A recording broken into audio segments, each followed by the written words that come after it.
Where we are at Nyahaira village, and this village is among the 13 villages that is going to be displaced for the oil refinery.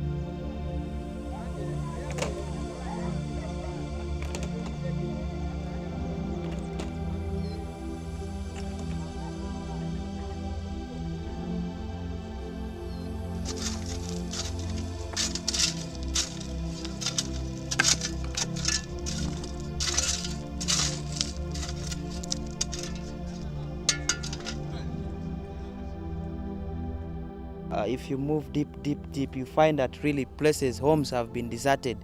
But this was because of the news that the land has been taken and a refinery is going to be built here. That way, the boundary is passing near that hill there, just like that, continuously, 29 square kilometers. It's bordering Bugoma Forest.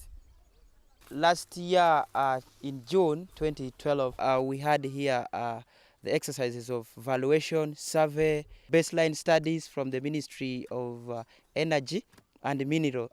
It is from that exercise that people were really stopped from carrying out with the constructions and growing of perennial crops. You can see this house here. The person has now left the home and he is now renting in the center here, simply because he cannot now build another house, because he knows that he's now in a floating population. He knows anytime he's moving away. The place is bushy and even the crops are not maintained. So people are frustrated, they are desperate. I'm facing a problem of hunger here because I'm no longer planting perennial crop, the crop that can last for a long time. We are just planting crops which can last for 3 months, 2 months, like ginat, maize only.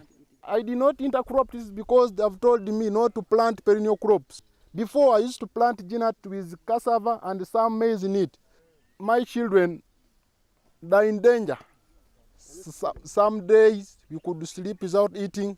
Some of them are not schooling these days. I don't have where to get money. My grandfather get this land.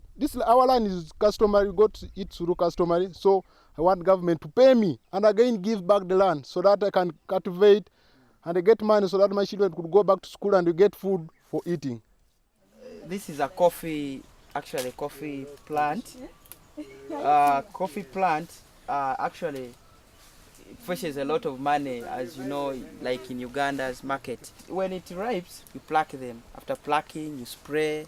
After it has dried, you take to the market. And the kilo is 2,500. Check, that's a lot of money now. I'm going to lose all this because of refinery.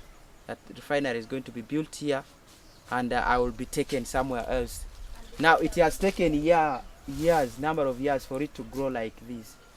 So again, to grow this coffee, it will take me time.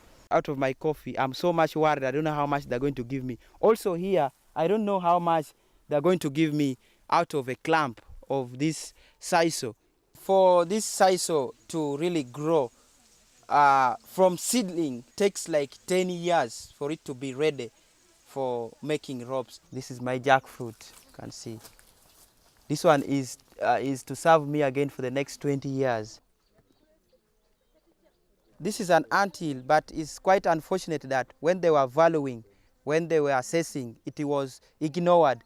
They did not value my anthill here. And out of this anthill, I get white ants, and this one helped me a lot. They have got some food values. I sell part of it, and part of it I use for the family.